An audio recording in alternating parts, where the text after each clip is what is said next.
Olá pessoal, tudo bem? Bom dia, boa tarde, boa noite. Miguel Castro aqui, Grupo Farol, Farolcast. Esse é o programa número 6, episódio 6 do Farolcast. E nós trouxemos hoje para vocês um convidado que vai nos apresentar uma visão muito interessante da área de gestão de riscos. Por duas razões. Primeiro, porque ele conheceu uma série de ramos diferentes, de áreas industriais diferentes, e isso por si só traz culturas industriais que são diversificadas e por isso interessantes. E segundo, que conhece aqui no Brasil e fora culturas que também se somam a essa vivência para tornar o Farol 6 um programa legal de ser visto. Tomara que sim. Sai daí não, a gente volta depois da vinheta.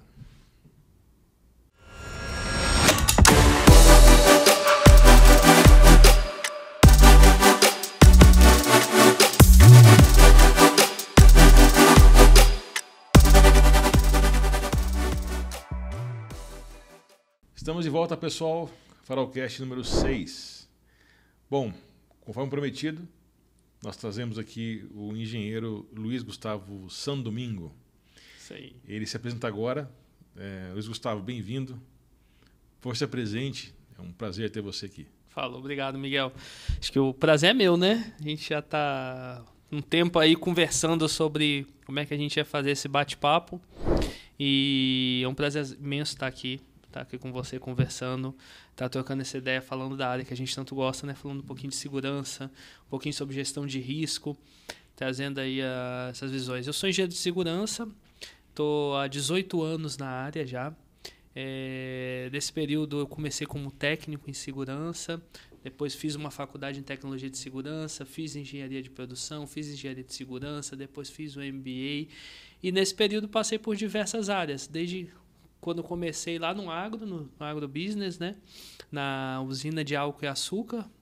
Depois fui para obras de Petrobras, trabalhei para Petrobras muitos anos em gasodutos, oleodutos, refinarias, construções de navios. Depois voltei para o agro, fui para soja, para milho, para algodão, para trade. Passei por indústrias de fabricação, grande player de fabricação de pneus no mercado internacional. Trabalhei com mineração também, num produto aí bem falado, né? Nióbio. Quem já ouviu falar do nióbio aí, é famoso, né? Trabalhei com nióbio também, pertinho da gente aqui em Catalão. E depois trabalhei na África, passei 13 meses, 1 ano e 1 mês na África, tocando lá 4 projetos de infraestrutura em Gana, uma colônia britânica. E hoje estou no departamento a gente chama óleo e gás, mas muito voltado para energias, né? Projetos de energias responsáveis, sustentáveis, renováveis e etc. Então tem de tudo um pouquinho, desde biomassa, biogás, biodigestores, etc. Aí, soluções energéticas dos mais diversos segmentos espalhados pelo país hoje, né? A jornada foi puxada, hein, Gustavo? Foi puxado. Gustavo, eu te conheci em 2016. Foi. Você estava na Multigrain. Isso. Né, que naquela época era do grupo Mitsui. Isso. Né? Depois você foi para a área de pneus. Então, vamos pensar na Multigrain como cultura japonesa. Bom, a Mitsui era a sua empresa do início de carreira quase, né? Ou não, né? Nem tanto. Não. Você já estava no meio do caminho? Eu já estava no meio do caminho. Eu tinha saído, na realidade, trabalhava num projeto FPSO, o projeto 4, pacote 4 de módulos para a Petrobras. A gente estava construindo os navios hoje que estão lá no pré-sal, da P-71 a P-76. E nós fazíamos os módulos. E esses módulos eram produzidos em Maceió, no estaleiro em Maceió, embarcados e mandados para o Rio Grande, para o estaleiro Jurong, em São Mateus. E eu já estava na área de segurança já há muito tempo, já era gestor, já tinha feito uma graduação, já estava dentro mais voltado para a gestão mesmo da área de segurança do trabalho. Tá. E aí, quando eu fui para a Multigrain, eu já fui para uma outra pegada, né? Já foi um outro convite, já foi para mudar totalmente de ramo, né? E nessa, então, bom, eu vou pegar um pouco no meio da estrada, então, essa conversa, para te perguntar o seguinte. A Multigrain era a Mitsui, japonesa. Isso. Depois você foi para uma fábrica de pneus que tinha origem italiana. Isso. Europeia e na Europa, que a Europa não é uma só. Né? Essa é uma das grandes surpresas que a gente tem quando vai para lá. Né? A gente acha que vai encontrar um país, um continente mais ou menos unificado, e é muito pelo contrário. E não há nada que faça aquele povo lá ser um só. São bem muito diferentes. Ricos e diversos. São bem diferentes. Muito bem. Depois você foi para uma chinesa. Isso, foi para ser moto. Chinesa. Depois você foi para uma inglesa. Depois foi a inglesa. E agora você voltou para uma japonesa. E agora estou na japonesa, voltei para o Grupo Mitsui de novo. Pô, e cada vez que você mudou de nação controladora do negócio, você deve ter mudado de cultura em relação a risco. Tá, sim. É mais uma pergunta do que uma proposta de conversa. Aconteceu isso? Não, mudou sim. Quando você está, vamos lá, falando de Ferrostal, estava no modelo alemão. Ferrostal é uma empresa alemã, né, que a gente estava construindo esses módulos, fazia parte de um consórcio. E aquele modelo bem catedrático, né? Processos, normas, identificação, baixo apetite a risco, né? O risco bem controlado. Eu lembro até hoje, foi bem interessante que a gente estava tendo uma auditoria do pessoal da Alemanha que veio fazer uma visita na planta. E um dos questionamentos que ele fez para mim foi se a gente tinha avaliado o risco da cola que a gente estava usando nos adesivos interferir na capacidade que o capacete tinha de absorver impacto. Se a gente tinha feito essa análise, como é que a gente sabia, se a gente tinha olhado isso, se isso tinha entrado em questão. Você vê um nível de detalhe que se chegou, né? E aí, quando eu fui para Multigrain, nessa restauração, que foi uma empresa japonesa, também um modelo, o Japão tem um modelo interessante, eu adoro, eles são também bem cartesianos, fechados naquela caixa, mas o modelo que a Mitsui tem é um modelo de investimento dentro das companhias, né? E as companhias tem uma certa autonomia dentro do seu modelo de gestão, de como é que elas vão gerir, como é que elas vão lidar com isso. Mas a tolerância do japonês a risco também é muito baixa.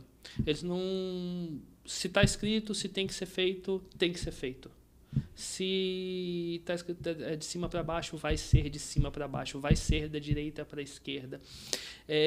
Se você queria ver você... Deixar um japonês preocupado é você falar que tinha uma lei para aquilo. A forma com que... Depois nós brasileiros, como falamos, tá, tudo bem, tem a lei, mas como é que a gente interpreta e vai fazer a interpretação e a aplicação disso? Eles Apavorava. Apavorava na hora. Não, tá lei, tu faz. Depois que você saiu da Multigrain e foi para cultura europeia, mas não mais alemã do começo, mas agora para uma cultura europeia e italiana. Você viu diferença entre uma coisa e outra? Mesmo sendo europeia, a cultura de segurança de uma empresa italiana, é diferente da cultura de gestão de riscos de uma empresa alemã? Pelo menos naquela fração que você viu, porque isso é uma fração, né, evidentemente. Não, é até muito parecido. Eu vou dizer que a grande diferença para mim, eu separaria entre o modelo oriental e o modelo ocidental. Aí você vai ter uma grande diferença. Então, quando você fala do modelo europeu-americano, você bota numa caixa. Quando você fala do pessoal árabe, descendo ali para Dubai, Catar, Emirados Árabes, África subsaariana, China, você tem um outro modelo totalmente diferente de apetite e tolerância a risco. Então, são modelos distintos. Até o japonês também, porque depois se assemelha mais esse modelo oriental. Eles são mais cartesianos, né? Vou dizer que eles estão mais próximos do modelo europeu e do modelo americano do que o resto. Mas quando você fala de Oriente Médio, que ali África e China, você já está falando de outra coisa. Então, quando você vai para uma empresa, por exemplo, você sai ali da Pirelli, que é um grande transatlântico. Trabalhei na Pirelli durante um período, peguei pandemia na Pirelli. É uma empresa muito grande, muito grande. as mudanças, as questões, até a avaliação de risco, tudo é bem demorado, tudo é mais moroso, tudo é mais bem estudado. Mais bem estudado. Mais bem planejado e até pelo tamanho, pelo volume. Então você vai fazer uma mudança aqui. E é muito interessante, a gente tinha uma conexão tão boa do que acontecia lá na Rússia, por exemplo. A gente tinha uma fábrica na Rússia. Um incidente ou uma ocorrência que acontecia na Rússia, ela chegava até a gente como forma de lição aprendida do risco para que a gente implementasse aquelas medidas nas fábricas aqui do Brasil. Quer dizer, elas transformavam as suas instalações num país, mesmo que aquela cultura não fosse a cultura da própria empresa, uma espécie de ilha, né, onde as coisas aconteciam de certa maneira à moda da matriz. Isso. Você sabe que você puxou um assunto interessante, Gustavo, porque na minha experiência, os modelos que eu assisti darem certo, né, em relação à gestão de riscos, tinham quase sempre um componente dessa capacidade de a empresa ser hábil em montar a sua estrutura da matriz, geralmente, com as permissões, com as, eu vou dizer, tropicalizações permissíveis, mas sempre colocando a cultura da matriz como a principal cultura. Então, pode ser que a matriz da empresa X, operando na Nova Guiné, né, se diferenciasse de tudo que havia lá, porque eles têm um modelo de gestão que ultrapassa a fronteira, né? Às vezes nem sempre, sabe, Miguel? Sabe o que acontece? Já ouviu aquele ditado que o dia a dia, a rotina come a cultura no café da manhã? Né? Isso acontece com muita força também. A questão dos elementos culturais de país, de nação, de como que a gente interpreta as coisas, por mais que até que as coisas se acomodem, é o que você falou dessa tropicalização, né? Então a gente tem, por exemplo, certas coisas que eu vou falar do ponto de vista de trabalho. Se eu não me engano, acho que é agosto ou setembro, a Itália entra em férias. Todo mundo entra em férias. Então tudo que a gente tem que fazer aqui no Brasil, a gente adianta, porque sabe que em agosto o pessoal... A gente já não tem essa cultura de que um mês praticamente a nossa indústria vai encerrar, vai parar, vai ter uma divisão, uma parada geral. Trabalhei, e aí foi muito pouco tempo, depois uma que eu passei um curto período, nem coloquei no histórico, que foi a Soltec, que é uma espanhola. Acho que eu trabalhei uns 2 meses só na preparação do documental de um projeto solar para São Gonçalo do Gurgueia. E nessa preparação, era engraçado, sexta-feira, por exemplo, meio-dia, chegava uma ordem da matriz da Espanha, falava assim, vocês estão liberados. Que hoje a gente vai dar folga para todo mundo. Então, isso era uma surpresa para a gente aqui, as questões de mudança de cultura. E quando a gente fala de risco, é sempre bom, para melhor exemplificar, falar dos extremos, né? Então, eu vou citar a diferença do tempo que eu trabalhei em uma empresa japonesa para uma empresa chinesa, que são modelos totalmente díspares e diferentes, porque depois a tolerância do risco do chinês ela é muito alta. Ele é muito alto. Ele está disposto a correr riscos e acelerar o desenvolvimento da produção e acelerar a produção sem avaliar alguns riscos muitas vezes. E não que isso seja certo ou errado. Isso é uma cultura, da empresa. É uma cultura, da empresa controladora, do pessoal lá. E eles estão muito por exemplo... Essa empresa que eu trabalhei, ela vinha de uma cultura americana, foi adquirida por uma empresa chinesa e estava naquela transição do conflito. Então, até mesmo nas decisões que a gente tomava de construir, por exemplo, o que é aquele modelo nosso, aí, vamos dizer, americano de construção? Vamos ter que fazer um prédio, fazer novas instalações. Como fazemos? Fazemos o projeto, contratamos um EPCista, fazemos a construção, tijolo, cimento, alvenaria. O chinês, não, você é louco. A gente vai meter 10 containers aqui, um colado no outro. Passa a cola, bota o container, bota os ar-condicionados, tapa por cima e acabou. E tá tudo certo. É isso aí. Eu dizia com relação a uma empresa que você possa reconhecer no seu modelo de gestão de riscos. Que quanto mais ela é capaz de projetar o modelo da matriz nas suas pontas, né, nas suas unidades remotas, na minha visão, maior é a uniformidade do modelo de gestão de riscos. Por exemplo, com as empresas que eu conheço que são de origem chinesa, isso também acontece. Só que o modelo que eles usam para gestão de riscos ele é bastante diferente do que a gente vê aqui. Mas eles também implantam isso. Do jeito deles, sim, eles fazem isso. Eles vão lá e colocam um modelo deles para rodar. E isso sem preciosismos, vamos dizer assim, né, ideológicos, etc. Sim. Cada empresa precisa saber que ponto é esse. Sim. Né? Essa é a minha visão que eu procurei explicar aqui, Gustavo, levar para cada filial da empresa o núcleo desse modelo de gestão de riscos. Na verdade, ela dava mais que isso. Padrões de qualidade. Né, você sabe quem faz isso muito bem? Quem? Petrobras. Fora do Brasil? Não, aqui dentro do Brasil. Por que eu estou falando isso? Porque independente se você é uma companhia brasileira, alemã, chinesa, austríaca, seja o que for, eu nunca vi uma companhia com uma capacidade de distribuir conhecimento e padrões e adequar aqueles que trabalham para ela como a Petrobras.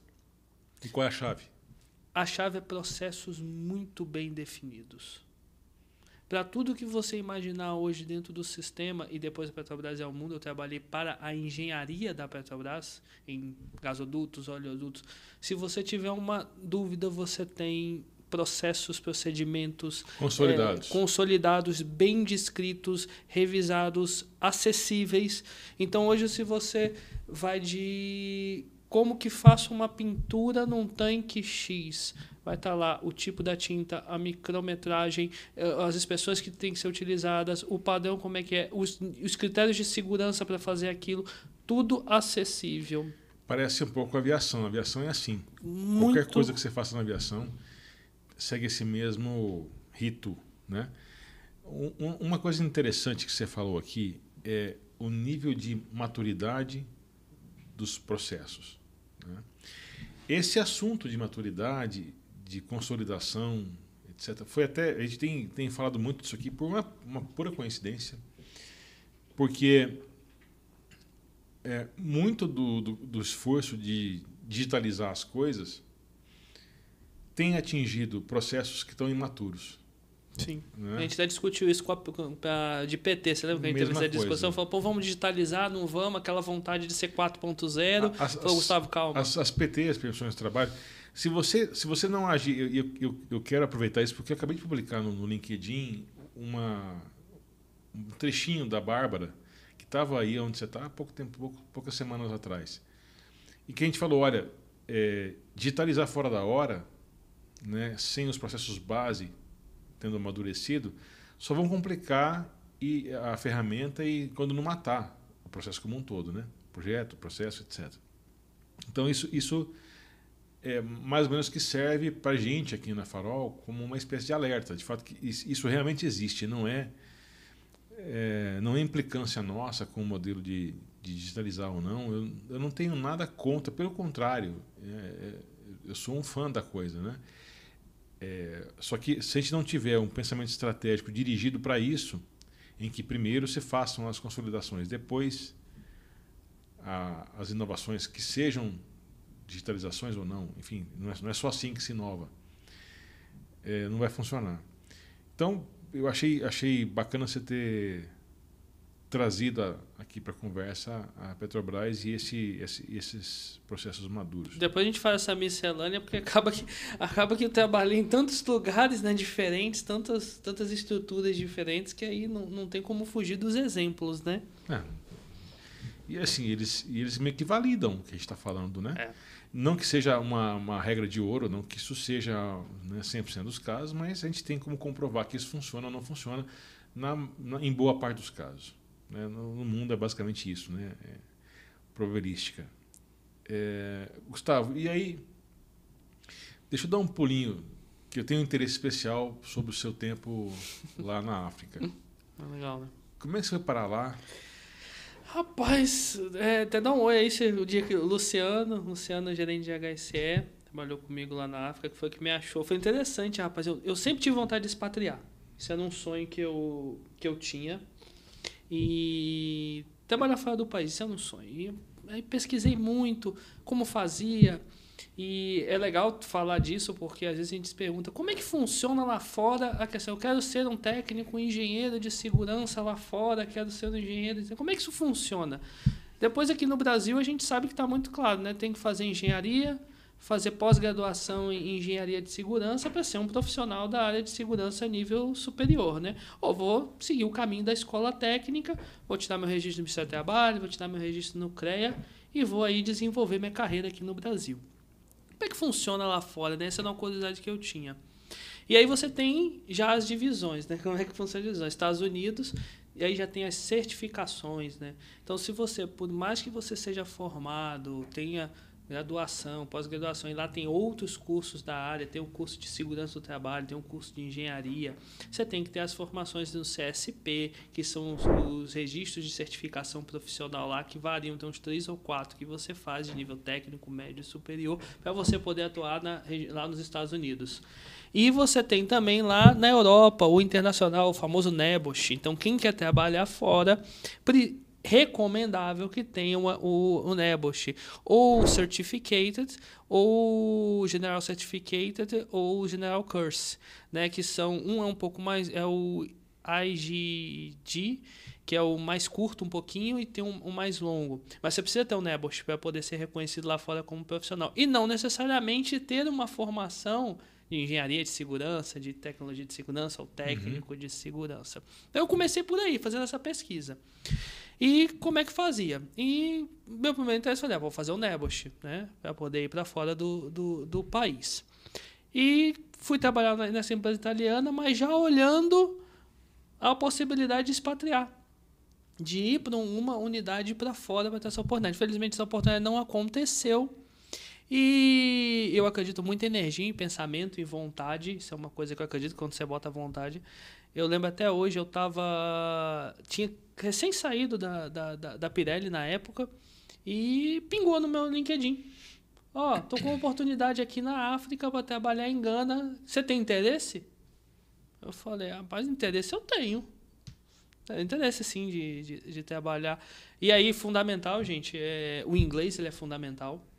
Você precisa falar inglês, isso aí não tem para onde correr. E não é um inglês não dá para ser macarrônico. Macarrônico, né? Tem que falar, porque depois você precisa conduzir times, conduzir depois reuniões. Depois é sozinho lá, né? Depois é sozinho lá. Então tem que lidar não apenas com pessoas que falam inglês, mas que falam sotaques de inglês. Né? E vamos chegar nisso aí, que é o inglês, e tem o inglês britânico, a gente fala, tem o inglês australiano, tem o inglês americano, alemão. Tirando esses todos, e tem o inglês, que é a língua nativa, tem o inglês africano.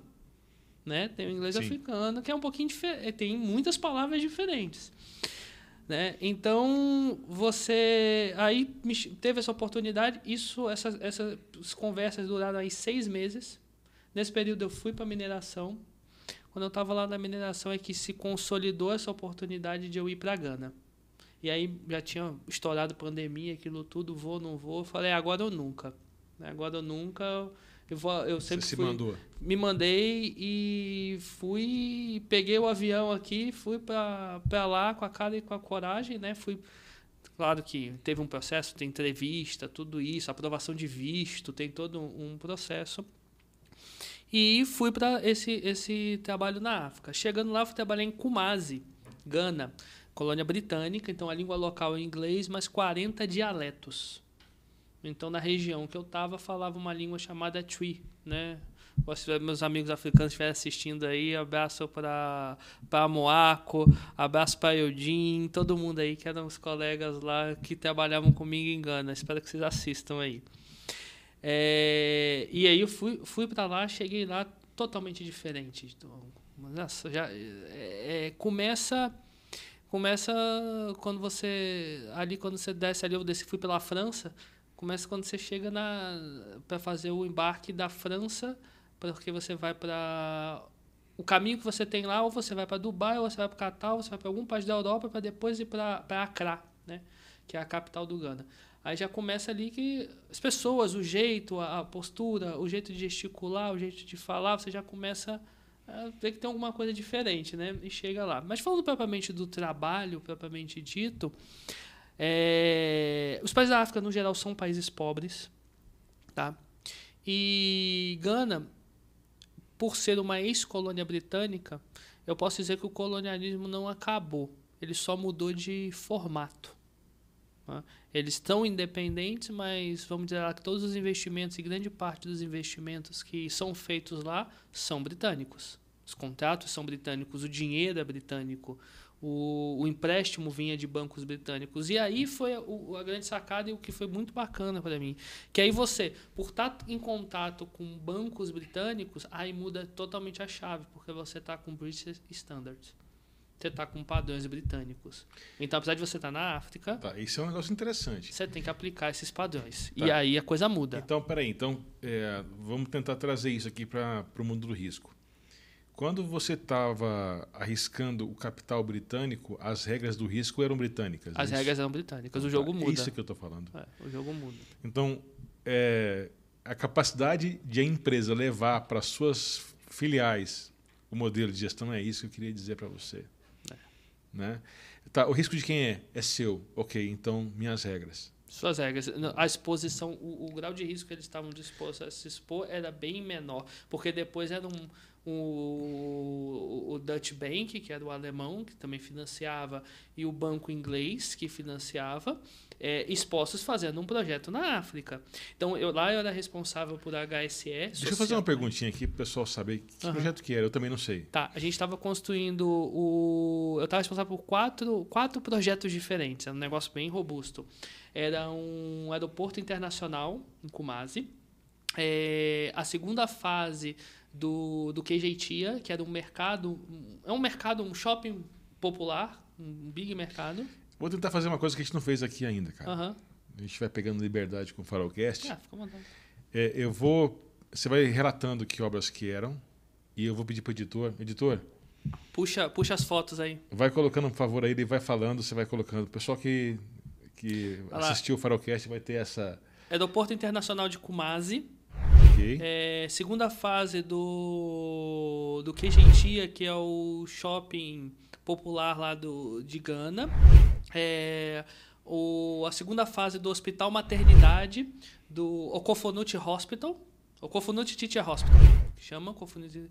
E aí, o outro, acho que você talvez não consiga as fotos, que foram 177 quilômetros de ruas e rodovias que a gente fez lá em... Mas a fotinha a gente descola. Consegue? Eu tenho, depois eu te mando. Tá ótimo. E aí a gente fazia a parte de infraestrutura também de rodovias, de ruas, pela cidade de Kumasi. Foram 177 quilômetros de rodovias, de estradas, de ruas então, que a gente fez. Só essa história que você nos contou aqui, acho que seria importante a gente frisar aqui para o pessoal a importância de você entender em que cultura de riscos você está navegando. Quando você vem para uma cultura nacional como a brasileira, né, em que há vários estados e as empresas mudam conforme a sua origem, né, a origem do capital que financia essas empresas, é normal que a gente altere para além das leis locais, né, que essa não muda conforme a empresa, claro, ou não deveria mudar, mas o modo de gerir e o que o Gustavo chamou de apetite do risco, né, aversão e apetite do risco, eles são mutáveis. Então, o caso que ele contou foi a obra era na África, o capital era em grande parte britânico e alemão, Deutsche Bank e British Bank. E o engenheiro responsável, um dos engenheiros responsáveis por essa gestão de risco era brasileiro. Né?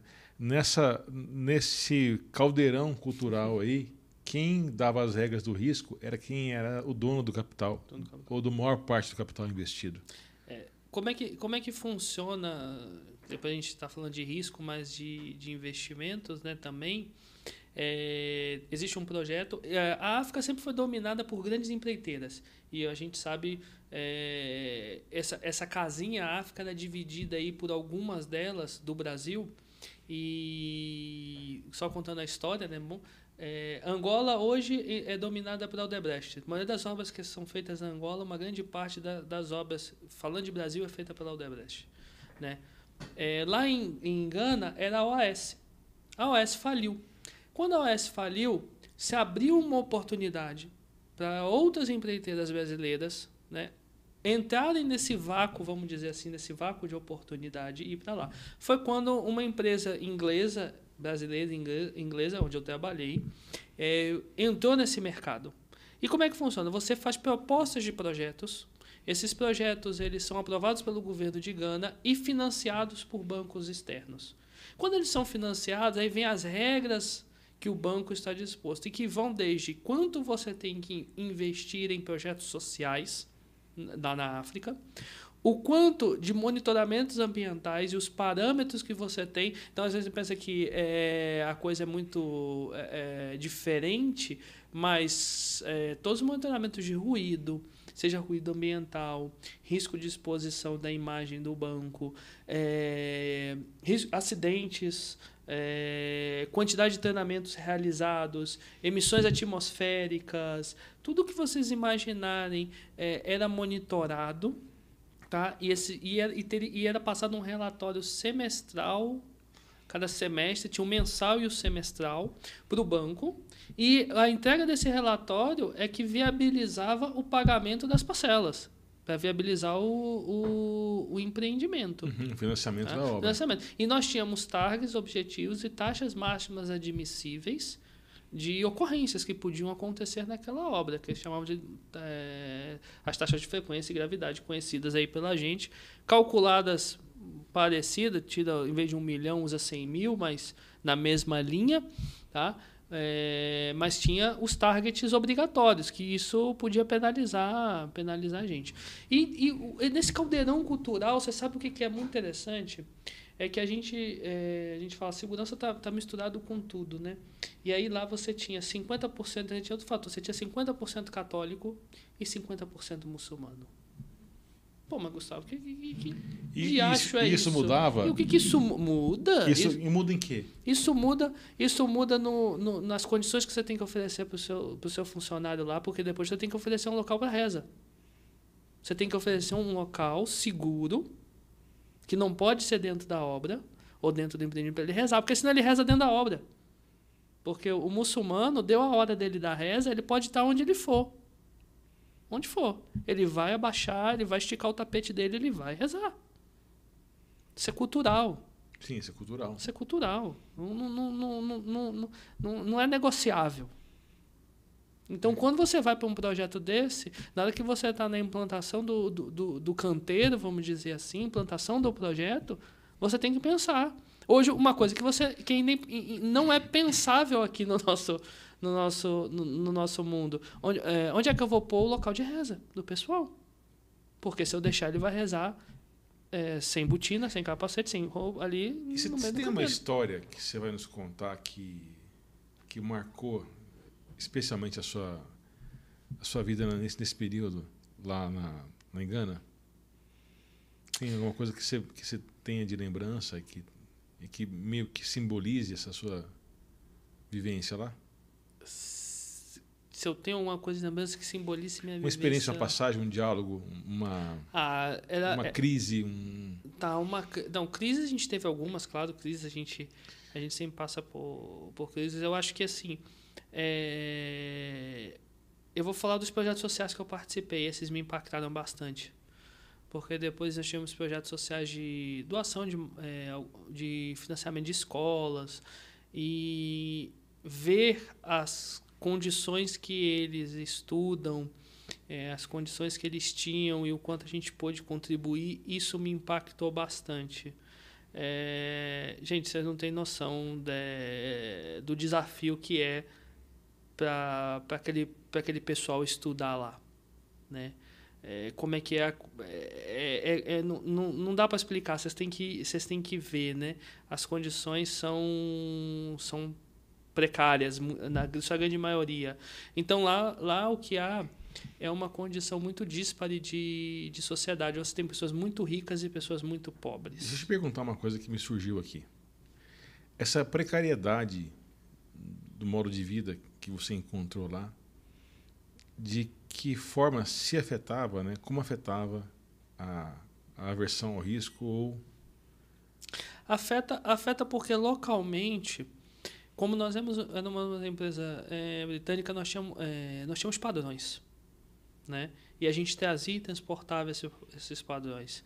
Então, você olhava para o nosso empreendimento, você via o básico que a gente discute hoje aqui: uniforme, equipamentos de segurança, tela de proteção na primeira laje contra a queda de materiais, diálogos de segurança sendo feitos, GSA Job Safety Analysis sendo realizados, Risk Assessment, Procedures, Standards feitos, tudo ali feito para que aquele risco daquele empreendimento, monitoramento de ruído, daquele impacto para a comunidade sendo realizado. Mas você olhava para o lado, você viu o outro extremo, o cara de short. E fazendo a mesma atividade. É possível que o uniforme dele lá fosse a melhor roupa que ele tivesse para usar? Talvez sim. Talvez fosse o melhor. Então a gente tinha isso. E outra coisa bem interessante foi fazer o DDS em 3 línguas.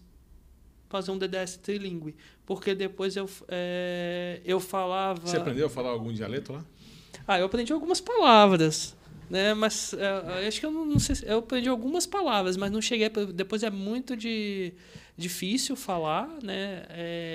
E a questão da língua é aquilo. Se você é brasileiro, vai para lá ou para qualquer país e não estuda a língua, não existe negócio de aprender por osmose. Esquece isso. Mas fazer o DDS por quê? Porque a mão de obra de baixo nível lá, e eu não estou falando operacional, né, chão do de fábrica ou chão de obra. Mais ainda do nível do ajudante, ele não fala inglês. Apesar de ser a língua nativa do país de negócios e a língua oficial, ele fala a língua tribal, porque ele não foi para a escola. Ele não aprendeu inglês. Lá você aprende inglês na escola. Lá realmente você aprende. Mas ele não aprendeu. Então, na hora de... Caramba, como é que eu ia me comunicar? Mas todo o meu time era local, então eles falavam Twi, que é a língua. Então, eu fazia o DDS em inglês, né? Eu fazia uma parte em inglês, uma parte em português, porque tinha brasileiros também, inglês, português, porque tinha encarregados, gente do Brasil, inglês, português, e ele traduzia para o Twi. Né? O meu técnico, o meu safety officer, lá que a gente chama de safety officer. Então você fazia trilingue, trilingue. Inglês, português e Twi. E Twi. Só que eu não falava Twi, o pessoal meus técnicos, meus safety officers falavam, e aí eles faziam a tradução. Isso era bem legal. Sabe que você me lembrou aí, a comparação não é exatamente a mesma, mas me chamou a atenção o fato de que o modo de vida, a precariedade, né, do estilo de vida do pessoal, impacte na propensão ao risco, né, que essas pessoas têm uma aversão menor ao risco. Por incrível que pareça, eu trabalhei era difícil conseguir bons profissionais lá de segurança, mas o time que a gente conseguiu selecionar lá, junto com o gerente, era muito bom. De operação? De segurança mesmo, um time técnico de segurança. Mas e com relação à turma de execução, aqueles que iriam para a ponta? A turma de execução já tem um apetite ao risco maior. É o tipo assim, o que você mandar fazer, eles vão fazer. Se você mandar subir... Porque se a precariedade é tão imensa do outro lado... Eles estão dispostos a fazer quase tudo para levar o sustento. Então, assim, mas como a gente mantinha esse controle, e por mais que algumas lideranças que a gente levava lá, todas as lideranças eram lideranças de outros países. ou eram lideranças inglesas, ou lideranças brasileiras, ou eram egípcias, ou eram de Singapura, tinha uma mistura muito grande também. Mas eram de outros países que tinham um nível de cultura de segurança. Qual o tamanho do site que você tinha lá? Mais ou menos, vai? Tamanho máximo, tamanho médio? Você fala tamanho em metros quadrados ou quantidade de pessoas? Não, tamanho em headcount, em contagem de pessoas. Em quantidade de pessoas? No total, a gente tinha... No total, tinha site com 800, 900, 800, 500 pessoas, variável. Esse pessoal aí, 80% mais eram de execução. Execução. Dependia do projeto. É porque a curva do projeto, né, ele começa, tem aquele boom do projeto, depois ele vai reduzindo. Então, nós tínhamos 4 projetos em diferentes fases, tá? Então, tinha projeto com 800 pessoas, tinha projeto com 500 pessoas, chegamos a ter uns 3 mil, talvez, funcionários no total, em todos os projetos. Você trouxe...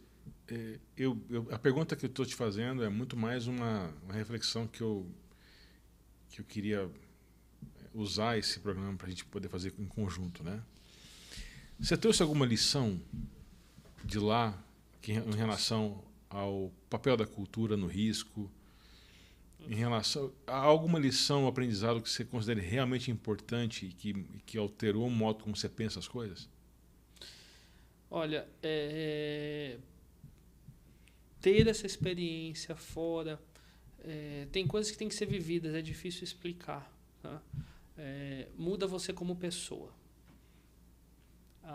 Quando você tem a oportunidade de ver passar por determinados desafios, estar junto com uma cultura diferente, de observar certos comportamentos, certos hábitos, você se torna uma pessoa mais, não sei se a palavra seria essa, mais tolerante, mais cuidadosa, mais adaptável também.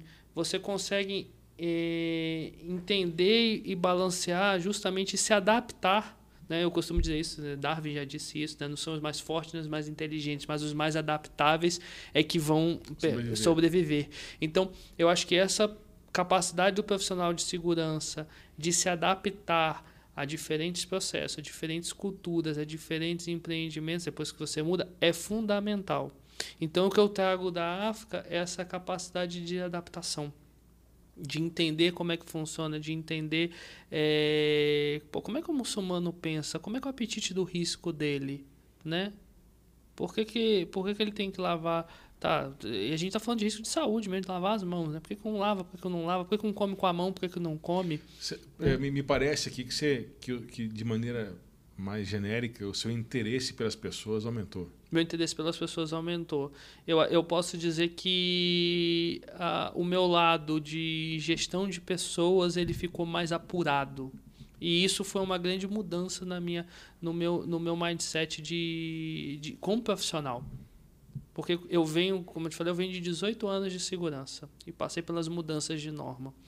E venho daquele profissional que era muito cartesiano, que estava ali, poxa, está escrito, tem que fazer e vamos, e o processo está definido e vamos. Bom, beleza, os processos precisam estar definidos, as coisas precisam estar alinhadas. Só que aí você está lidando, não é com computador, não é com máquina, você está lidando com pessoas. E aí como você engaja essas pessoas, como você motiva essas pessoas, como você lidera essas pessoas, como você traz essas pessoas para dentro de você no mesmo objetivo de segurança, que é o negócio da gente, que é o detalhe. Eu li um livro e esse livro mudou minha vida, na verdade. Fala o nome dos bichão aí. Não, é um livro conhecido pra caramba. Depois a gente fala que primeiro não julgue o livro pela capa, ditado mais velho que tem. Então, vamos ler o livro, né? E a gente tem essa tendência. Mas o livro best-seller Como Fazer Amigos e Influenciar Pessoas. Você já leu? Deu Carnegie já. Então, lá tem a passagem do... Eu vou te dizer mais. Você sabe quem me apresentou esse livro? Não. Meu pai. Seu pai. Leitura mas, poxa, leitura fundamental. Como fazer? Leia o livro. E lá vai ter uma passagem interessante. Logo nas primeiras páginas, ele traz a reflexão de um supervisor de segurança do trabalho. Estava chato no início a leitura, quando eu comecei a ler aquilo me mudou a chave. Eu falei, um cara de segurança falando aqui num livro de como fazer amigos e influenciar pessoas. O que é isso? A nossa vida na área de segurança hoje, grande parte da liderança que a gente exerce, da minha posição hoje, que eu sou gerente executivo numa multinacional, é liderar pessoas, é influenciar pessoas. A nossa vida é isso, é influenciar pessoas, influenciar uma empresa, um time que é composto de pessoas, a ter uma gestão de risco, a ter uma tolerância de risco, ter um apetite de risco aceitável. E tem uma coisa interessante, aceitável no seu tempo, porque isso muda com o tempo e muda com a geografia. Com a geografia, com o tempo e com as pessoas. Sim. Então, né? É alguma coisa extremamente mutável. Você estava me dizendo aí, eu estava lembrando das conversas que a gente teve no começo aqui, nos primeiros programas do Farolcast, a gente está no 6º já. Uhum. Olha que interessante. A equipe de gestão de riscos, né, de segurança, né, popularmente falando, é uma equipe pequena. Se você pensar na sua linha direta de comandados, né, da sua equipe que faz parte do seu organograma, equipe pequena. Sim. Né? Mas possivelmente seja a equipe que mais tem influência, ou mais tem que praticar influência, porque ela está em todos os cantos da operação, e sem uma relação hierárquica definida. Então, o que ela disser, pensar ou quiser contribuir tem que ser recebido pela equipe e aceito ou não com base com a equipe que recebe, né? Com aquele que ele quer influenciar. E vai ser aceito ou não com base no poder de influência, porque, tecnicamente falando... Uma liderança por influência. Por influência. Por influência. Então, daí eu acho que é importante. Nós vamos subir aí o rótulo do Dale Carnegie para mostrar. Esse livro deve ter quase 100 anos já. 100 anos, mas deve estar chegando em 100 anos. Quando o meu pai me mostrou isso aí, ele já era antigo. Né? E eu era criança ainda. Então, é importante. Ele tem mais livros. Tem versões, mas eu acho que o clássico é o melhor. Mais esperto que o diabo também é outro. Esse é Napoleão Hill. Napoleão Hill. E Pense em Riqueza também é outro também assim. Esse foi um presente. Não sei de quem é esse. Esse Napoleão Hill também. Pense em Riqueza. Eu ganhei do diretor da Pirelli. Olha, eu vou te contar foi o melhor negócio. Presente que Edilson, obrigado. Se você estiver assistindo esse podcast aí, um abração pra você, tá na Itália. Eu vou te dizer uma coisa. Tirando férias lá. Eu vi um pouco da história do Napoleão Hill. Ele é antigo, achei que fosse um cara novo, imagina, nos 100 e tantos anos. Mas depois eu te conto essa história em off. Tá. O fato que eu achei importante é entender que a influência, e essa influência ela caminha por múltiplas, né, vias. Convencer as pessoas a fazerem as coisas. Perfeito. Né? Encontrar e aí que está o negócio. Encontrar uma motivação para que ele adote essa motivação. Quer dizer, ele tem que gestar isso, ele tem que criar internamente. Nós aqui fora das câmeras falamos o seguinte: olha, motivação é uma porta que se abre de dentro. De dentro, Então, influenciar é mais ou menos estimular que essa pessoa encontre a chave, encontre a fechadura e faça o que tem que fazer. Né? Eu diria para você que dominar a arte de influenciar pessoas é uma das... Agora virou moda falar inglês, né? Então, agora não. Só uns 50 anos. Tem um sábio que diz que consultor que não fala inglês não ganha dinheiro. Já diz um sábio. Tem só uns 50 anos que esse negócio é verdade. Estou um pouquinho atrasado do tempo aí. Mas o fato é que se você não desenvolve essa habilidade, você perde quase todo o seu poder de execução. Perfeito. Né? Na área, quando você tem uma equipe matricial, né?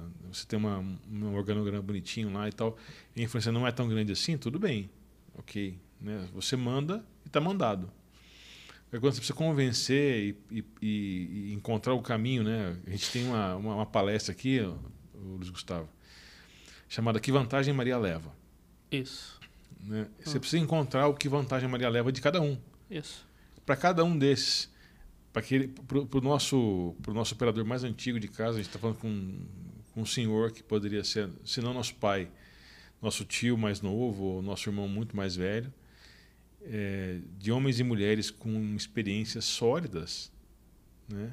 E que fizeram, e deu certo até ontem esse negócio. Nos trouxeram até aqui. Sim. Nós estamos aqui. E sem falar com você. Eu levo isso para mim, a encíclica de tem uma encíclica, claro que você sabe que é encíclica. Para quem não sabe, encíclicas são as cartas que os papas escrevem, né? E João Paulo escreveu um trecho de uma encíclica que eu levo para a minha vida toda. Que a gente fala de muitos assuntos e isso tudo culmina com o profissional que a gente se torna em qualquer área. Tá? E essa encíclica ela fala o seguinte: herdeiros das gerações passadas e, por isso, fiéis depositários das gerações futuras. E o que quer dizer isso? Se nós estamos aqui hoje, é porque nós estamos usufruindo do esforço intelectual, físico, seja o que for, e da energia, das pessoas que nos precederam. E por isso nós temos a obrigação de deixar alguma coisa para aqueles que nos sucederão. Então, a gente está falando aqui também de legado. Então, quando você dá segurança, que legado você deixa de segurança dentro das instituições e nas pessoas que você influencia, né? Esse é o legado que a gente deixa. A gente tem essa obrigação, porque a gente recebeu de graça. E de graça a gente vai ter que fornecer isso também, né? Esse legado. Se enxerguei mais longe foi porque vi do topo dos ombros dos gigantes. É uma coisa assim, eu agora me escapa a memória de quem é a palavra. Ou é Newton ou é Galileu. Editor, me ajuda aí, depois você sobe aí o rótulo. Isso, vai faltar. Faltou memória aqui, doutor. Não, mas também. Doutor Arran. Mas reconhecer, e aí acho que é um pouco ponderar a crítica e dizer, não, nós só podemos enxergar que é possível fazer mais porque o restante já foi feito. O restante já foi feito. Né? A gente só enxerga que é preciso fazer melhor porque aquilo que nos tirava o tempo e o sossego foi resolvido. Né? Isso é muito importante. Bom, Gustavo, você voltou para o Brasil. Voltei. Foi trabalhar com energia, renováveis ou não, mas com energia de maneira geral, né? Com viés cada vez mais claro para energias renováveis, né?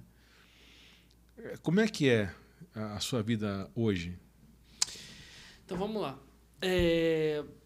Depois de passar um ano lá na África, experiência bacana, recebi o convite, né?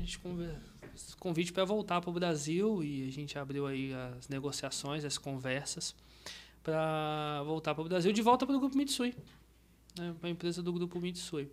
Ecogem? Ecogem. Já tinham os colegas que já estavam trabalhando lá, da época de Multigrain, da época do Mitsui.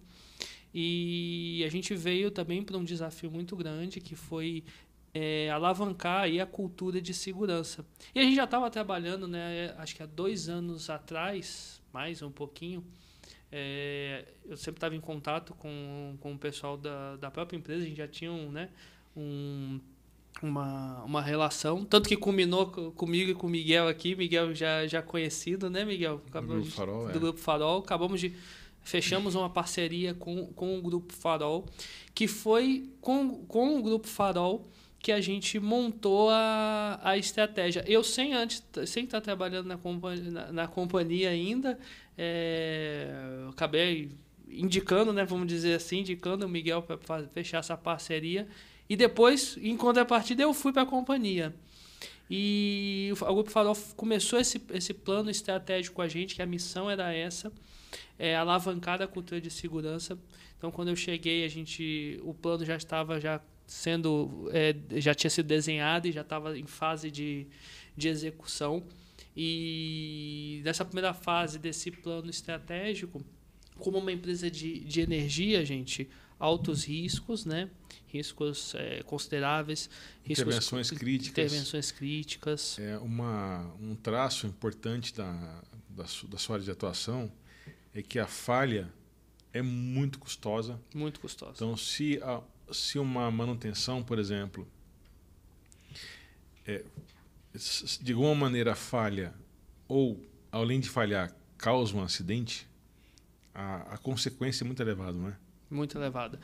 Não dá para brincar, né? A gente está falando hoje de projetos em diferentes estados do país e diferentes características. Hoje a gente trabalha desde motogeradores a gás, a biodigestores a gás. Nós temos um cliente que a gente transforma o rejeito do processo dele em gás, num biodigestor. Esse gás ele volta para o processo para ser queimado nos fornos e fazer produzir o produto final aí desse cliente do alimentício, né, do ramo alimentício. Então, você imagina, nós temos um tanque de gás gigante lá, né, feito de resto de alimento do processo desse biogás, né? De biogás, que é um risco enorme. Nós abastecemos uma grande parte dos prédios de São Paulo com acionamento de emergência com unidades de gás, com geradores movidos a gás, né? E nós temos usinas fotovoltaicas também no Pernambuco. Aqui, né? perto. Aqui perto, em Uberlândia, aqui em Minas também nós temos Araguari. Em Araguari nós temos usinas aqui também.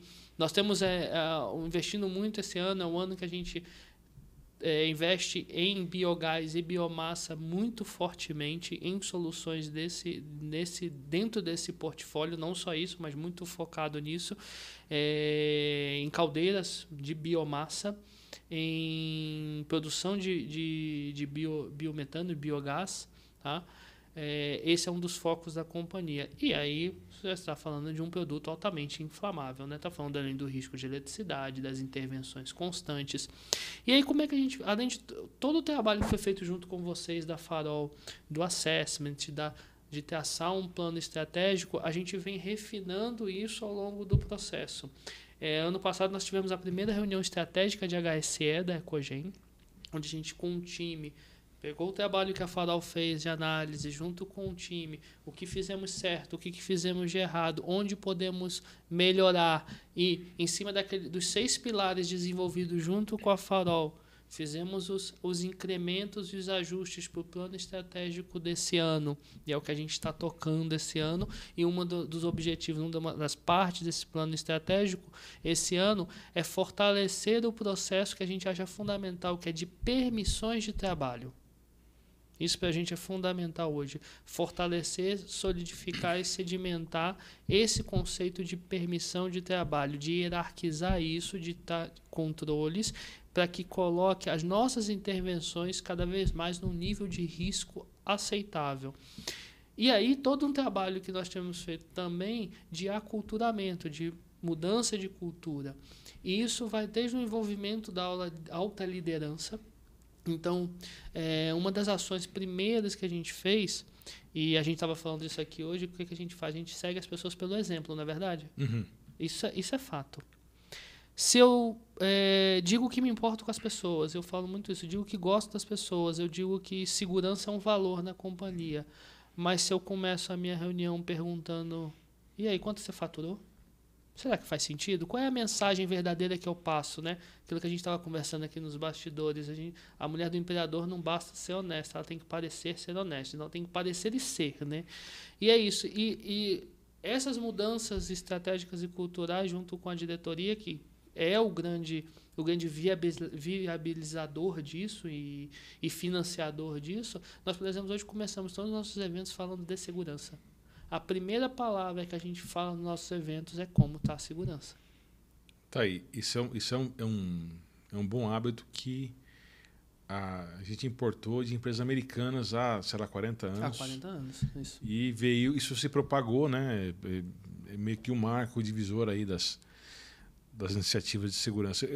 Eu estava aqui pensando... dos comitês de segurança. Os comitês também, que são decisivos também vieram de lá. São uma entidade, vamos dizer assim, consagrada hoje, difundida no mundo inteiro. O Comitê de Segurança, para mim, como auditor, é um ponto que brilha, sabe, a quilômetros para mim, quando eu vejo. Porque mostra o verdadeiro engajamento e envolvimento dos líderes, da alta liderança da companhia com o tema. Quando eu vejo, quer dizer, o comitê como um todo, como tudo que é humano, pode ser bom, pode ser mais ou menos, pode ser meia boca, mas um comitê bem montado para mim, isso quer dizer, com a hierarquia correta, né, com a pauta correta, com as métricas corretas, me mostra o HP, a potência do motor que está ali dentro. Perfeito. Como auditor, né, quando a gente vai fazer uma auditoria estratégica, encontra um comitê, Depois que eu entendo que o comitê funciona e como é que ele funciona, a gente está trabalhando com motor aqui de alta potência para a gestão de riscos. Mas não é só isso, a gente pode falar um dia sobre o comitê. Ele tem muitas e muitas funções, e uma delas é a gestão de riscos de alto nível, né?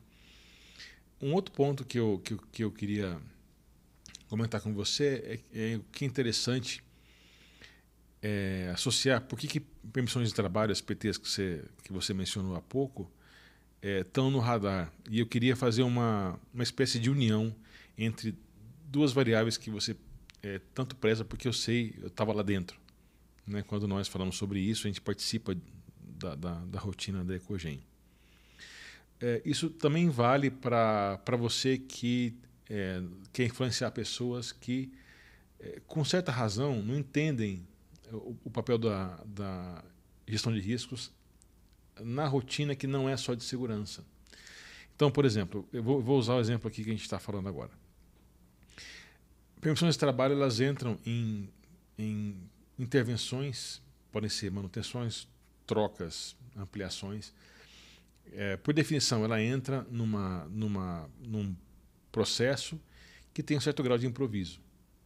Isso é fato. Eu não estou dizendo que é gambiarra nem nada, mas a permissão de trabalho, ela tem uma certa função de padronizar o improviso. Quando você vai fazer uma manutenção, aquele equipamento, se for uma manutenção, não vou nem dizer preventiva, mas uma intervenção, alguma coisa já deu errado. Você já não sabe, teoricamente, o que você vai encontrar ali. Exatamente. Então, o que ele espera? Quando eu falo improviso, então vamos lá.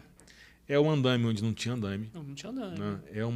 São dois terceiros onde não havia ninguém trabalhando. Isso. É isso que eu chamo de improviso. Quando eu falo imprevisto, que também é um traço dessa intervenção, eu falo que é uma condição anômala. Isso. Né? Substituir o cabeçote de um gerador a gás às 3 da manhã do Réveillon. Não está previsto. Não está previsto. Isso não foi combinado. A PT, ela tem que ser muito bem organizada, porque ela vai responder em nome da empresa a esse grau de ameaças, né? A imprevisibilidade, o nível de improviso, os arranjos todos que se faz, né? A falta de pessoal, a falta de espaço, tudo culmina naquele metro quadrado onde as coisas acontecem. Eu posso dizer que ela vai concorrer também, de certa forma. Por que eu estou falando concorrer? Olha o sentido do concorrer. Ela vai concorrer com uma série de necessidades, com a pressa que tem que ser, com a produção que tem que se voltar ativa, com o risco ali da operação, com a pressão num cliente externo, a pressão num cliente interno. Ela vai concorrer com uma outra série de fatores que vão pressionar essa PT ali, e o resultado da saída dela depende também de como que essa pressão desses fatores externos é absorvida. E aí eu vou puxar a brasa demais. Puxar a brasa para a nossa sardinha. Quando você precisa defender o papel porque a PT é vista como um atraso, né? Como um papelada, vamos começar aqui, depois a gente faz, não precisa e tal. Mas olha só, quando as coisas ficam com esse grau de complexidade e nós precisamos emitir uma PT, né? Seja qual for o nome que você use aí, o que a PT faz? Ela organiza o pensamento. Perfeito. Né? Ela contextualiza, põe data, hora, local, não sei o que mais, e vai descendo, te obriga a descrever o que vai acontecer, depois como é que você vai fazer isso. E aí as condições para que isso seja executado, se vai ser um trabalho quente, com uma esmerilhadeira, né? Se vai ser uma solda elétrica, uma solda oxacetilênica, e tudo mais que é necessário para poder sair de um ponto até o outro, né? Entregar isso com o menor tempo possível, né? De alguma maneira citado pela permissão, o próprio ato de escrever o ato. Né? O que você está falando, Miguel, é o que eu falo. Nós brasileiros, e eu falo, nós precisamos aprender a planejar nossas atividades. Exato. A investir tempo em planejamento. E quando isso não for possível, porque a gente está com uma parada de gerador no Réveillon, às 3 da manhã, a PT entra como um coadjuvante de planejamento. Isso. E ela se paga nisso. porque ela, além de ter a evidente função de gerir os riscos, né, a percepção do trabalho ela é uma caixinha de ferramentas de risco, ela tem todos os tipos de medidas de controle, né, de todas as camadas possíveis, desde eliminar o perigo até mitigar as consequências. É isso que tem que ser uma boa PT, né? Tem que ter todo esse espectro de controles. Ela também apoia no planejamento, especialmente quando ninguém está lá para isso. Então, quando você precisa convencer alguém que está, eu diria com alguma razão, resistente à APT, fala, escuta, esse negócio aqui, por chato que pareça, e de fato em alguns momentos é, Sim. Né, por lento que seja, e de fato é. De fato é. Mas tem um porquê, né? Tem um porquê e tem uma vantagem, porque ele vai nos ajudar a pensar, esses 15 minutos que eu vou levar aqui, vai atuar como um planejador de emergência. Nós vamos ter um escape aqui para poder planejar. Né? Então, é por isso que a PT está no radar do Luiz Gustavo e da Ecogen. Já existe a PT? Sim. Funciona normalmente? A gente na realidade, a ideia é... Todo o processo, é o que a gente estava conversando aqui, né, Miguel? Não tem iPhone 15 se não tiver iPhone 1, né? E todo mundo que está aí há muitos anos na área passou por esses processos, desde da PT chata, burocrática, é uma via, 2 vias, é 3 vias, é papel carbonado, é sem papel carbonado, é escrita, é digitada, é assinada, é fotografada. As fórmulas foram mais diversas. E a gente precisa evoluir. A gente precisa cada vez tornar essa ferramenta mais friendly, mas eu quero dizer mais amigável, mais fácil, mais intuitiva. Eu gosto muito do que diz o CEO da Sambatec. O CEO da Sambatec ele fala o seguinte, que um bom aplicativo ele é medido pela quantidade de cliques que você tem que dar. Quanto menos você tiver que clicar no aplicativo, melhor. Então, o que o iFood fez? Gravou seu cartão de crédito lá. Você bota uma vez só seu cartão de crédito no iFood para pedir seu lanche. Né? Por que a gente não transporta essa gestão Think, né, que é uma gestão clever, smart, para os processos de segurança? Quanto menos ele tiver que assinar, quanto menos ele tiver que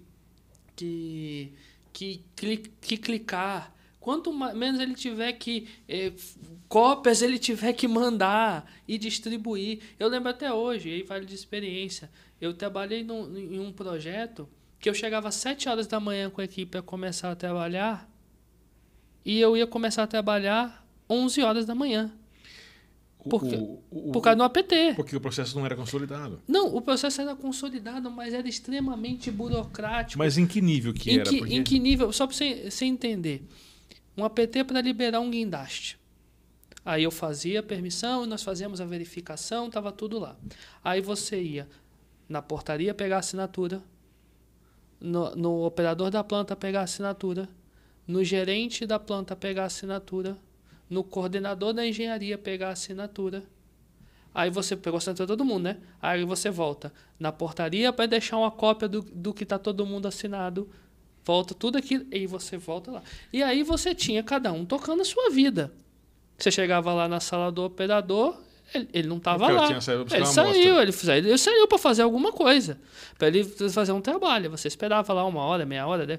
Então, olha só o tamanho. Aí quando chegou um momento, e a gente sabia que isso ia acontecer, em um momento essa companhia falou assim, tem uma coisa errada.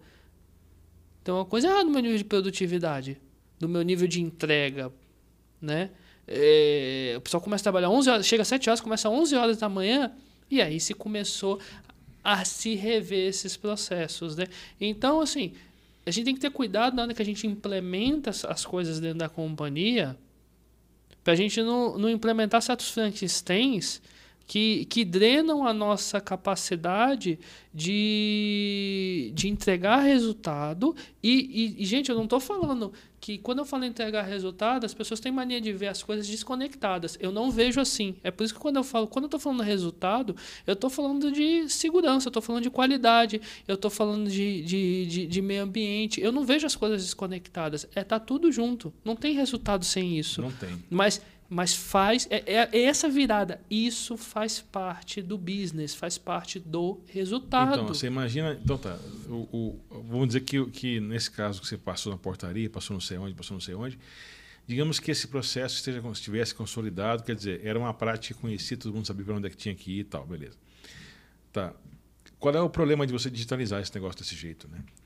Na teoria, você teria se todo mundo recebesse um pop-up, né, um avisinho no seu telefone de que tal PT estivesse aguardando a sua assinatura. Ele vai lá e digitalmente assina de onde ele estiver. Então, o operador que estava no campo pegando a amostra já não era mais uma barreira.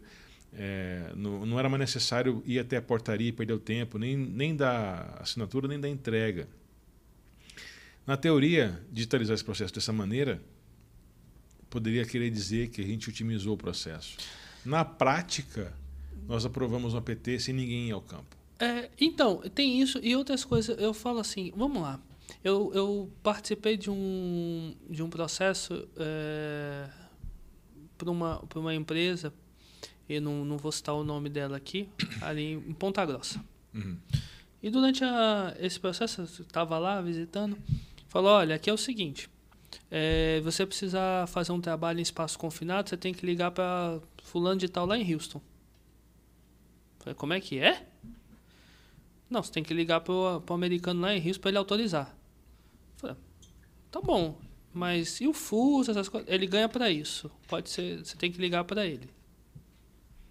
Eu falei, não, tudo bem, a regra é essa. Mas aí quando eu começo a gente criando os Frankensteins. E é o que eu falo que é autonomia com responsabilidade. E a gente discute isso.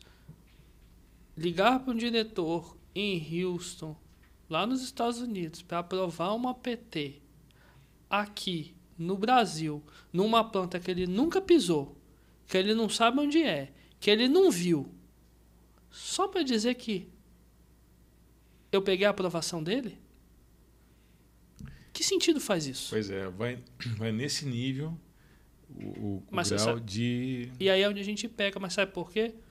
E aí, para levantar mais esperto que o diabo, os nossos medos, e está lá nesse livro de Napoleão, Mais Esperto que o Diabo, os nossos medos, eles são, acho que os nossos maiores empecilhos na vida. No final das contas, a gente tem medo de um monte de coisa. Sabe por onde que isso surgiu? Surgiu porque, infelizmente, alguém faleceu num espaço confinado, nessa empresa. E aí se tomou essa decisão. Mas será que esse era o caminho? Pois é. Era essa a solução? Ou se criou uma solução que não faz sentido nenhum, que não se parou para pensar. Então, quando a gente fala de um modelo inteligente, num modelo simples, é reduzir essa quantidade de aprovadores, na minha concepção, mas que tenham pessoas extremamente capazes, e esse capazes entrem capacitadas, treinadas e orientadas, conhecedoras do processo e do negócio, que vão lhes ser atribuídas responsabilidades e cobrado em cima dessas responsabilidades para a execução de um processo. Então não adianta você achar que você vai... Não, porque daqui a pouco você está pegando a assinatura do CEO, achando que isso vai resolver seu problema. E aí a gente vem para uma métrica que eu levo na minha vida, que quando você atribui, você pega uma responsabilidade... e determinadas responsabilidades, eu digo que as responsabilidades são intransferíveis. Elas podem ser delegadas, talvez, mas elas são intransferíveis. Para eu entender essa história, a gente teria que ver um pouquinho tudo que aconteceu antes para que isso chegasse aí. Conheço empresas que fazem isso, fizeram isso. Eles tinham as suas razões, seus jeitos de trabalhar. O meu ponto que eu queria reforçar que se disse é basicamente o seguinte. No nosso trabalho com a PT, que carrega ao mesmo tempo, né, uma consequência em relação a riscos, mas no seu caso e em todos que eu conheço, também em relação à confiabilidade, porque um acidente numa intervenção tem um tempo de parada muito maior, e quanto mais crítica for a consequência dessa parada, né, mais atenção tem que ser dada à PT. Então, Sim. O seu trabalho,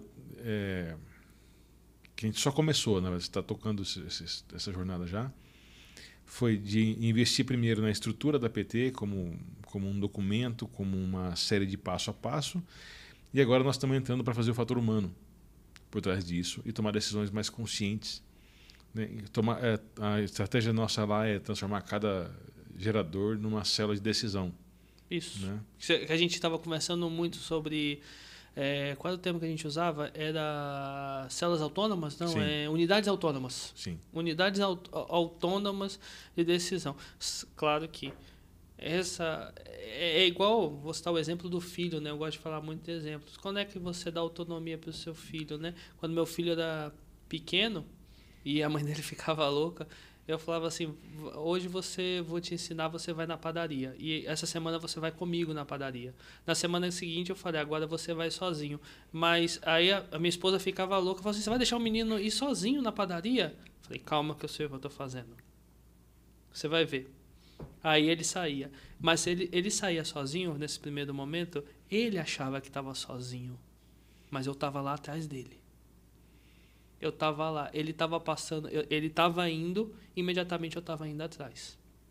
E olhando cada movimento dele, olhando o que ele estava fazendo, e vendo ele atravessar a rua, se ele olhava para um lado ou para o outro, e se desse alguma coisa para pegar na mão dele. E aí fiz isso durante várias semanas. Quando eu percebi que, olha, você passou na rua lá, você não olhou para um lado e para o outro, meu filho. Então, não é diferente desse processo, assim, tem as suas similaridades. A gente precisa dar essa autonomia para as operações e a gente precisa acompanhar isso até que a gente perceba que eles atingiram também um grau de maturidade. E esse acompanhamento, né, vai muito disso de você tá lá, não, tudo bem, você tem aí como operador a autonomia de liberar o serviço, mas você precisa lá fazer o processo de vez em quando, olhar, de vez em quando não, dentro de uma estrutura organizada e de processo de periodicidade, lá olhar e falar assim, como é que tá? Deixa eu dar uma olhada, olha, não tá legal, você esqueceu de ver isso, você esqueceu de ver aquilo, isso não é por aqui, isso é assim, até que isso vá... Até que você comece aí e você já vai perceber que a coisa está andando sozinha. É isso que a gente espera dentro dos processos que a gente aplica. O que a gente quer no final das contas, e que é o fator humano, e tem um colega de uma empresa, gerente de HSE também, que está muito à frente nisso. Espero em breve ter a oportunidade de a gente trocar umas figurinhas. É um cara para você trazer aqui também, cara da Clabin, Fábio, um cara excepcional.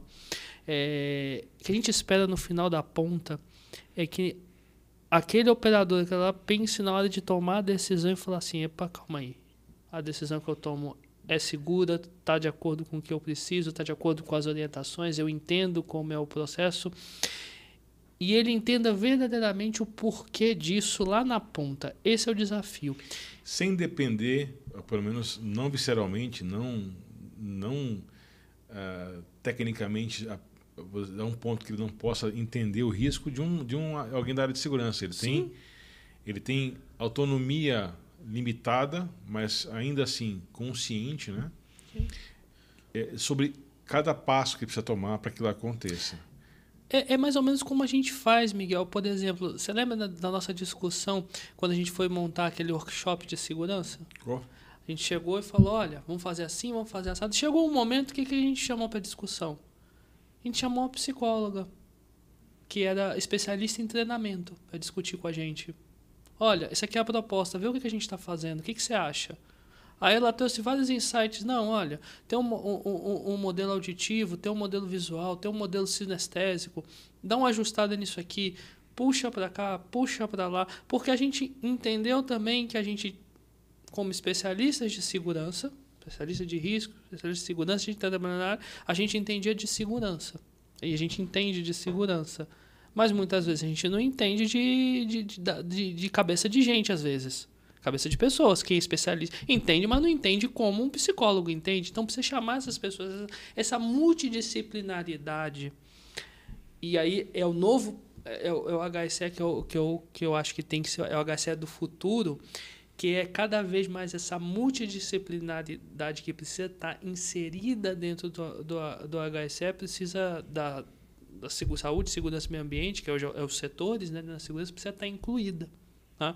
Então, você precisa ter gente de outras áreas contribuindo naquelas áreas em que nós realmente não somos especialistas. E eu quero que o operador chegue nesse nível também. O pessoal de operações fala assim, rapaz, eu preciso aqui eu preciso de ter a condição prática de fazer essa avaliação. Olha, eu preciso de ajuda aqui. Aqui está passando do meu nível. Né? Eu não preciso saber tudo, não preciso ser o super-homem de tudo, eu não preciso saber fazer tudo. Mas eu preciso saber colocar esses recursos e montar essa caixinha de recursos para ter um resultado. Dispara que o pessoal da qualidade chama de cadeia de ajuda, né? Cadeia de ajuda. Porque se fosse fácil, se fosse assim, escreve um procedimento, tá na pessoa e ela faz tudo que está escrito lá, tava bom. Mas não é assim que funciona. Então, quando eu falei do exemplo dessa empresa, da Klabin, nessas conversas que a gente teve com eles, uma coisa que eles estão trazendo para dentro da HSE é as pessoas que entendem da mente e da cabeça humana e começar a se perguntar por que as pessoas não seguem os procedimentos, por que as pessoas se acidentam. Eu tenho um colega que diz que, no final das contas, é uma questão de amor. Não sei, de se amar mais ou de se amar menos. Essa é a visão dele. Mas eu entendo assim, a gente fala todo dia que a nossa vida é um instinto natural. A nossa vida é ser a coisa mais importante. O que nos leva a nos pôr nesse risco a ponto de colocar a nossa vida em risco por um trabalho ou por uma entrega de um resultado? Olha, eu sei que essa não é uma pergunta para esse podcast, nem é para mim. A resposta que eu tenho para dar, porque isso é a minha reflexão talvez mais constante, né? Entender o mecanismo da tomada de decisão do ser humano diante do risco. Isso. Acho que é o cerne É uma resposta multidisciplinar. Depende de onde você está. E essa decisão varia no tempo, varia com gênero, sexo masculino ou feminino, não gênero, mas sexo masculino e feminino, varia com a formação acadêmica, nível de instrução escolar, varia com a recompensa, com as histórias. Encerrando aqui a minha participação, para responder, pelo menos em parte, essa pergunta, e eu me coloco como engenheiro nessa resposta, porque eu vejo muito engenheiro aí dando de psicólogo, falando de coisa de comportamental, não sabe nada de nada. E não somos, né? É até perigoso, eu tenho visto programas serem copiados e transferidos para unidades inteiras por engenheiros que não conhecem nada de psicologia comportamental, que começou com Pavlov há um século, né? Eu não vou entrar nisso porque eu sei que eu talvez possa atingir certos orgulhos aí, eu não quero mexer com isso. Vou me cancelar. Mas o fato é, psicologia é uma ciência complexa. Né? Nós que somos engenheiros, ou se não engenheiros, da área técnica, né? A gente tem que tomar cuidado com as teorias que a gente compra. Não é? Então, e não achar que uma coisa só... Eu não conheço nada em nenhuma área do conhecimento humano que seja bala de prata para resolver todos os problemas. É o que você falou, o conjunto de coisas é a parte técnica que eu falei.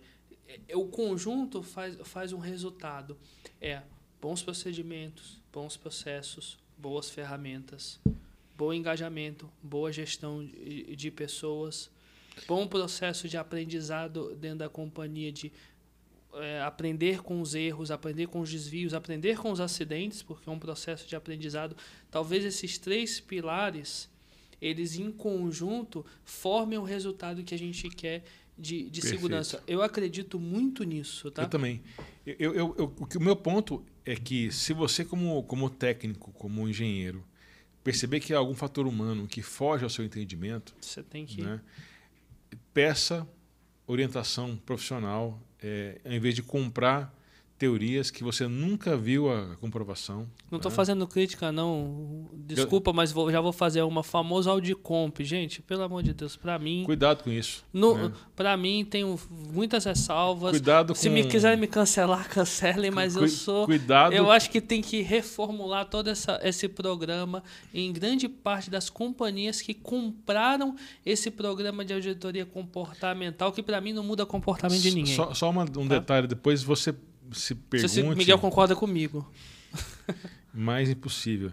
Depois você se pergunte de onde vieram esses programas. Tradução de que?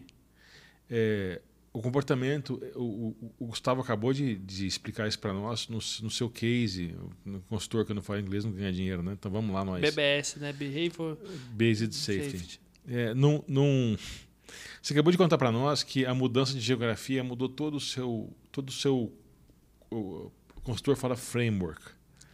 Todo o seu contexto de riscos, do que as pessoas aceitavam correr ou não correr, de que maneira que isso era gerenciado, foi alterado abruptamente com a mudança de cultura, que foi causada, por sua vez, pela sua mudança de local de trabalho. Perguntem-se de onde vieram os checklists que vocês preenchem. Ok? De cultura vieram. Eu sei que vocês têm uma grife no topo da planilha que vocês preenchem. Então vocês têm comprado isso por uma grana preta. Entendeu? Sai caro esse troço. E por muitos anos já, né? Sim. Depois você se pergunte se foi copiado de outro modelo, que se alguém levou de um lugar para o outro, pior ainda. Né? Se não houve uma implantação planejada, cada cultura... Você falou das suas diferentes migrações de empresa. Eu tenho certeza que os comportamentos foram sendo alterados e há 20 anos, quando você começou a sua carreira, mais ou menos isso? Isso. Para hoje, os conceitos mudaram, né? Os padrões mudaram. Vou falar um outro corte aqui, talvez venha um corte. Jogue seu HD fora. O que eu quero dizer com isso? Acabou, gente, essa época do cara, do técnico, do engenheiro que vinha com HD espetado, com os procedimentos, com checklists. Eu ia falar do cara que vem com um bloquinho no bolso. Você tá no bloquinho no bolso, você toma no HD. Eu tô mais antigo ainda, cara. Traz aquilo ali e copy e paste. A melhor coisa que eu fiz na minha vida, o que aconteceu comigo, acho que foi quando meu HD queimou. Quando o HD queimou, eu achei que meu mundo tinha acabado. Bom, tá feito o corte. Não, meu mundo nasceu. Meu mundo nasceu. Porque eu joguei tudo aquilo fora e passei a construir coisas realmente novas. Então, eu sei que você tem aquele HDzinho, aquele pendrive de 128, joga fora. Desculpa falar o que eu vou falar agora, mas é preciso diferenciar aprendizado de cópia barata. Entendeu? A gente vai se aproximar do charlatanismo. Né? Ainda mais você falar de comportamento que é... Depois eu vou deixar aqui, editor... sobe para mim, por favor, o rótulo do risco, do John Adams. Está aqui em cima. Em cima desse estúdio tem uma pequena biblioteca, está lá, é um dos meus preferidos. John Adams é um geógrafo, por incrível que pareça, inglês, com quem eu já falei pessoalmente, inclusive. E ele tem todos os modelos são falhos. Apenas a questão é quão mais verdade eles são em relação ao que tinha antes. Né? Então, não há... Eu creio firmemente que não há verdade, apenas há mais verdade. Então, a nossa busca é por mais verdade. Quando eu encontrei o material do Adams, há alguns anos, tem em português, o rótulo vai ter trazido aí em português para vocês, eu entendi o quão complexo era aquilo que eu estava mexendo. Isso me colocou numa posição bem mais humilde e modesta em relação ao comportamento humano. Eu tenho contato frequente com métodos de treinamento, vamos pensar assim, comportamental, por questões familiares, né? E eu entendo o quão grave é limitar um ser humano com esse negócio de recompensa, punição e essa hipocrisia que às vezes toma conta dos nossos programas de... Se a gente acha que a gente não estão percebendo qual é o jogo, eles estão percebendo. Okay? Se você tenta obter deles um comportamento e quando termina aquele espaço de interação, né, que é a famosa Audicomp, ele volta para o inferno, que é o dia a dia dele, essa hipocrisia ela vai ser percebida.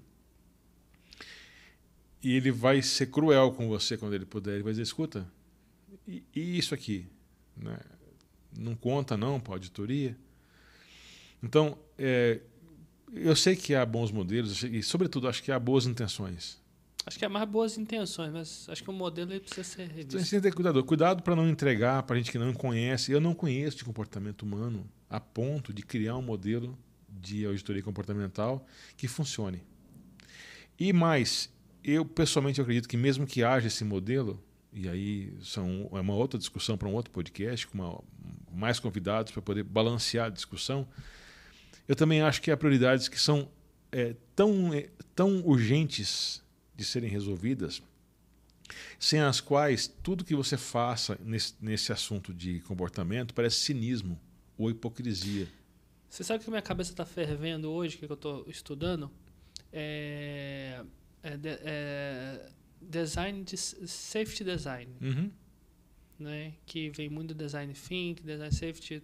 Estou muito interessado nisso, acho que faz todo o sentido, que é como a gente pensa nossas estruturas, nosso projeto num todo com segurança. E vamos ser sinceros, façam uma lista dos projetos que vocês trabalharam onde a gente pensou naquele projeto voltado para a segurança, aonde vai ser instalada aquela bomba, aonde vai ser colocada aquela abertura, aonde vai ser feita aquela escada, aonde vai ser colocado aquele escritório, aonde vai ser... Quais foram os projetos? Você vai conseguir contar no dedo, talvez, da sua mão esquerda. Essa é a provocação, esse é o desafio. Toda aquela metodologia que vem, DDS, BBS, que é o Toolbox Talks, BBS, e outros programinhas aí, Safety Champions, nos trouxeram até aqui, nos trouxeram até onde a gente está hoje, mas não sei se vão levar a gente para o próximo nível. Até mesmo porque quando a gente olha o contexto do Brasil, a gente ainda bate recorde de acidente de trabalho. Sim. Com tudo isso que tem acontecido. Claro que tem empresas, locais e locais, culturas e culturas, mas eu acredito verdadeiramente que não vai ser esse modelinho que nos trouxe que nos vai levar adiante. Já fizeram um bom papel, né? Já fizeram um bom papel. Poxa, legal, o DDS funciona, bacana. Auditoria comportamental, copiou e colou lá, olha, cabeça, joelho e pé. Parece até a musiquinha da Xuxa, né? Cabeça, joelho e pé, mudou de posição. Funciona? Sei lá, funciona, talvez funcione. Vou lá na planta, audito, trato isso. Então a gente precisa rever na minha opinião, rever os nossos modelos. Como eu falei, joga essa HD fora, para de copiar as coisas e começa a fazer as coisas baseadas tanto na sua cultura organizacional, quanto na sua cultura de país, na empresa e nos resultados que você quer e deseja alcançar. Perfeito. Eu acho que aí sim você vai ter um resultado bacana. Parar de ficar copiando modelos que deram certo em outros lugares e que não necessariamente se adaptam ao seu modelo cultural e estrutural de companhia, país, vida e mundo. Pois é. Tá? Então, eu acho que é esse que é a mensagem e é o desafio para a gente aqui, para nós que estamos aí na lida e para as futuras gerações. Dessa turma que a gente está recebendo de jovens também que pensam diferente, que acreditam em coisas diferentes, que têm uma pegada diferente, que nós como que eles também se encaixam no mundo também da segurança. Perfeito. Então, eu acho que para mim esse é o desafio que a gente tem para os próximos anos para fazer uma segurança do trabalho, uma gestão de riscos, uma gestão de HSE, essa é a sopa de letrinhas, vocês escolhem, que é SMS, SMA, e aí tem um monte, tá? Mas uma gestão efetiva, que funcione e conectada, gente, isso é fundamental, conectada ao negócio. Não vamos esquecer disso, conectada ao negócio.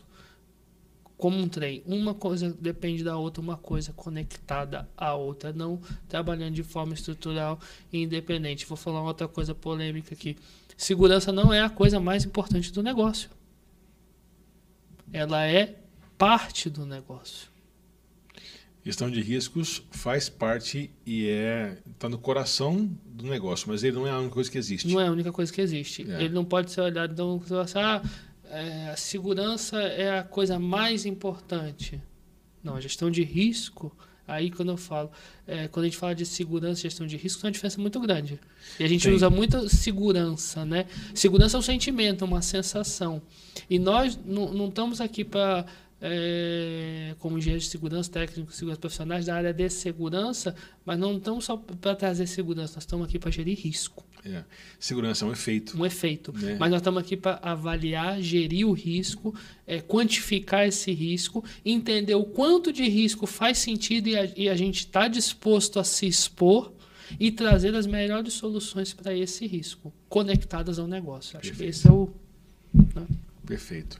Bom, eu acho que você fechou com chave de ouro aí a conversa. Não, nada. Eu vou aproveitar e agradecer Gustavo Zanomingo pela presença. Agradecer a você que nos acompanha, ficou até o fim. Por favor, aproveite e se ainda não fez, comente o nosso bate-papo aqui. Curta, compartilhe, isso é importante para que a gente tenha um alcance correto, para que a gente possa sair, né, do pequeno algoritmo que nos controla e atingir mais mentes e corações. Aqui, em nome do Grupo Farol e do Farolcast, muito obrigado. Obrigado a vocês. Obrigado a você, Luiz. A gente se vê em breve. Valeu, até breve. Tchau. Tchau, tchau.